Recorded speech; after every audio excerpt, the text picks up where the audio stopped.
Hello world, curses and madness be upon you all, my friends. I am Euclidean Vision, the emotional support, here today to welcome you to my final set of videos looking at potential enemy units for Overwatch 2's PvE. Quickly first, just wanted to say sorry, it's been a while since my last video. I spent some time making audiobooks for the short stories, and then I got called back to work, and all I really have to say there is, selling coffee in a pandemic is pretty fucking stupid. Yeah. So from there, let's get back to business, with the final PvE faction that I would propose for Overwatch 2, the group I've made way too big for its own good, the governing body behind the Petras Act, the UN's International Justice Commission. Now, this faction, of all those I've proposed, needs a bit more context as to how it would come about within the narrative so as to work as a relevant PvE group, and that's exactly what this video is for. In the Overwatch canon thus far, the IJC, the International Justice Commission, is largely responsible for making and breaking the Overwatch organization, legitimizing them in their heyday and bringing about their dissolution via the Petras Act. The UN as a whole may not be as opposed to Overwatch's vigilante activity as the Petras Act suggests, but that's not entirely clear thus far, and the IJC itself can likely still seek the enforcement of the Petras Act as a body of the UN, and it probably has more cause to do so now in the wake of Overwatch's public resurgence, but it could obviously just be mobilizing in order to mitigate rogue elements in the global response to Null Sector. The UN likely don't really want anyone acting outside their control in that regard, even if it is to their benefit.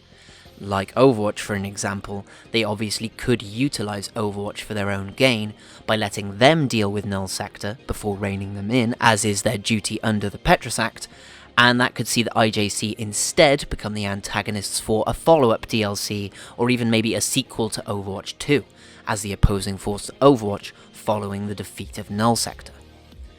But ultimately, to me, it's more interesting, or I think it's just at least better for the IJC to have a real foot in this battle of the 5 armies that I've been setting up. They have strong reasoning for going after Overwatch, as they're supposed to uphold the Petras Act. They're likely to be one of the first official respondents to the threat of Null Sector, or at least the one with the highest authority. They're also probably not all that fond of Talon, given their initial connection to Overwatch, never mind the whole justice deal. And hey, if the Junkers just take over Australia and start killing robots left, right and centre in response to Omnic Crisis 2, that's a global issue all by itself as well. So the UN pretty much has to get involved here, with an adequate task force equipped to deal with all of these issues. And that's where the proxy body of the IJC and many other loose elements come into play for this faction, as my design sees the IJC recruit all the finest private firms and progressive collectives of the Overwatch world in order to create such a force. These groups are, rather unsurprisingly, Helix Security, the Vishkar Corporation, Volskaya Industries, the Ironclad Guild, Lucheng Interstellar, and the Oasis Foundation. Obviously, some of these have connections to other factions already mentioned, particularly Talon and Overwatch, but to continue working in an official capacity, these companies would likely just rather submit to providing services for the UN anyway, instead of doubling down on their allegiances. The UN could also just use some kind of official powers to mandate that these organizations contribute to the war effort anyway.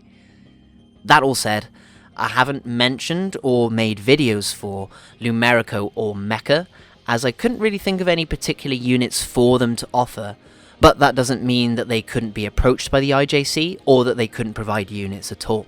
Like, you could center Lumerico on their energy production and make beam or Tesla units, or a lot of buffing units with bongos for speeding or supercharging allies, or something like giving them unlimited ammo for a short period or reducing their internal cooldowns. But that's about as far as I can think, really. Lumerico are kind of limited by their scope within the world, I feel, as it stands.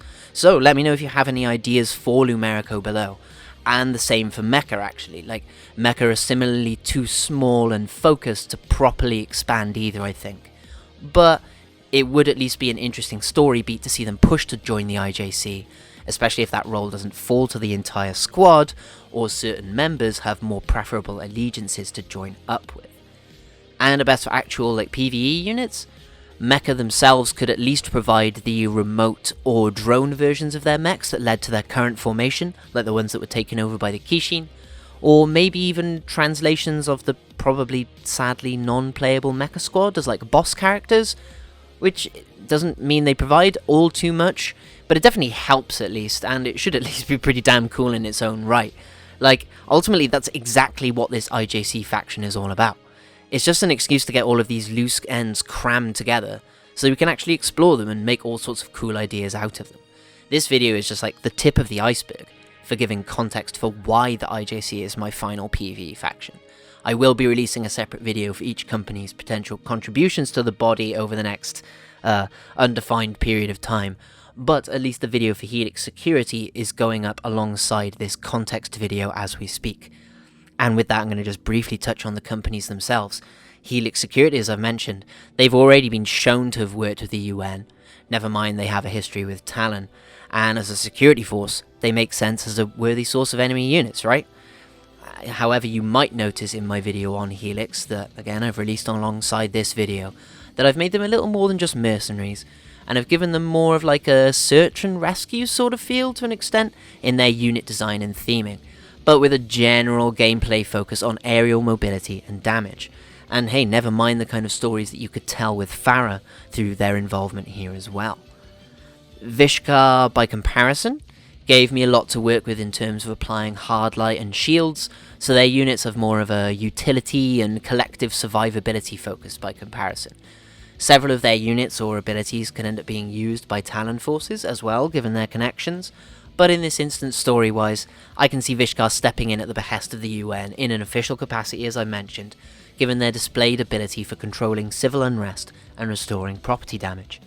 They may also wish to reap the further spoils of war themselves, but obviously Sanjay doesn't speak for all of Vishkar. Or does he? Hopefully Symmetra will be there to keep him in line regardless.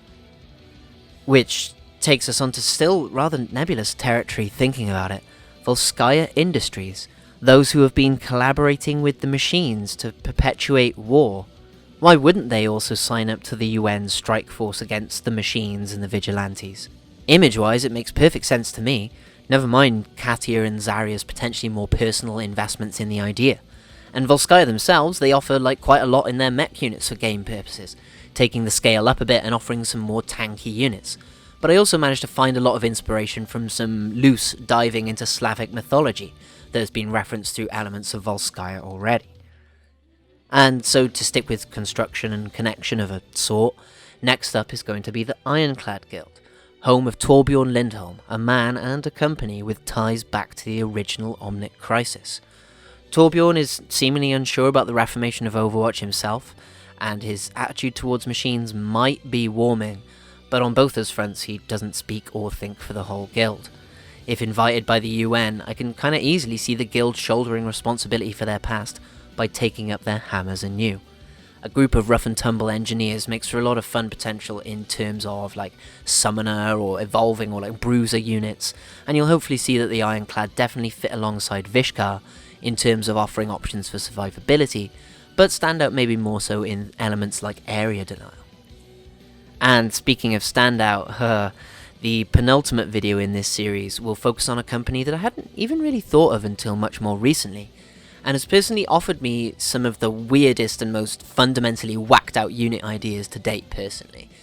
Lucheng Interstellar are a company likely to sign up to the IJC's task force from more of a logistical or information-based standpoint, but their experimentation into gravitation and space travel can clearly offer plenty of crazy unit ideas, so I've had them provide an actual combat force too. Why the fuck not, do you know? Whether this fits with the desires of the current head of Lucheng or not, whether that's Dr. Chow or Harold Winston or someone else entirely, that could not matter as such to the IJC, but it could give Winston and Overwatch a helping hand in the long-term political game at least. And even if you don't use this element of the IJC as a faction, there's definitely plenty of silly mechanics coming in that video that you could use for an absolutely ridiculous Sigma boss fight. And actually, as I've said ridiculous, the final video in this series will take us to the heights and depths of a rapturous scientific progress, and we will quench our thirst for wild ideas in the Oasis Foundation. These ended up being my most supportive group of units overall, but have their own brand of weirdness to hopefully set them apart on a visual and gameplay front too. Their recruitment to the IJC likely also comes from a supportive standpoint, given the abilities their research could confer onto even the most common of soldiers, and their acceptance also likely comes from a position of seeking scientific knowledge and progress. What? Fighting the machines controlled by a god program and led by a sapient omnic? Witnessing the ridiculous superpowers of the Overwatch members firsthand? Bolstering their position within the world for when Talon's plans come into fruition? Putting some filthy backwards junkers in their place? Good news, everyone. Hopefully you can see now why I think the IJC has so much potential for the world of Overwatch, because it forces further allegiances and perspectives for our characters at hand to actually push the plot forward. Never mind all the crazy tech each company gives you the opportunity to play with, or the stories it allows you to tell for each character particularly, or the overall motivational political landscape and military balance that it gives us to create a compelling crisis. Just conclusively beating Null Sector into the ground probably isn't going to be enough to really make Overwatch 2 feel satisfying from a number of standpoints. So, here's hoping to the future, friends, and to justice. Because that's enough yammering on from me for this video on the motivations and mobilization of the International Justice Commission, my final Overwatch 2 PvE faction. Make sure to head right on over to my video on Helix Securities units after this, as that's up right now, as I will keep mentioning, and the rest of the sub-factions of the IJC will get their own videos as soon as I can make them. Thank you for staying with me to this point, friends. Please do all the YouTube things if you enjoyed the video. Come argue my silly ideas in the comments and all that jazz. It is really fun to talk with you all, and it does really help out small channels like this one.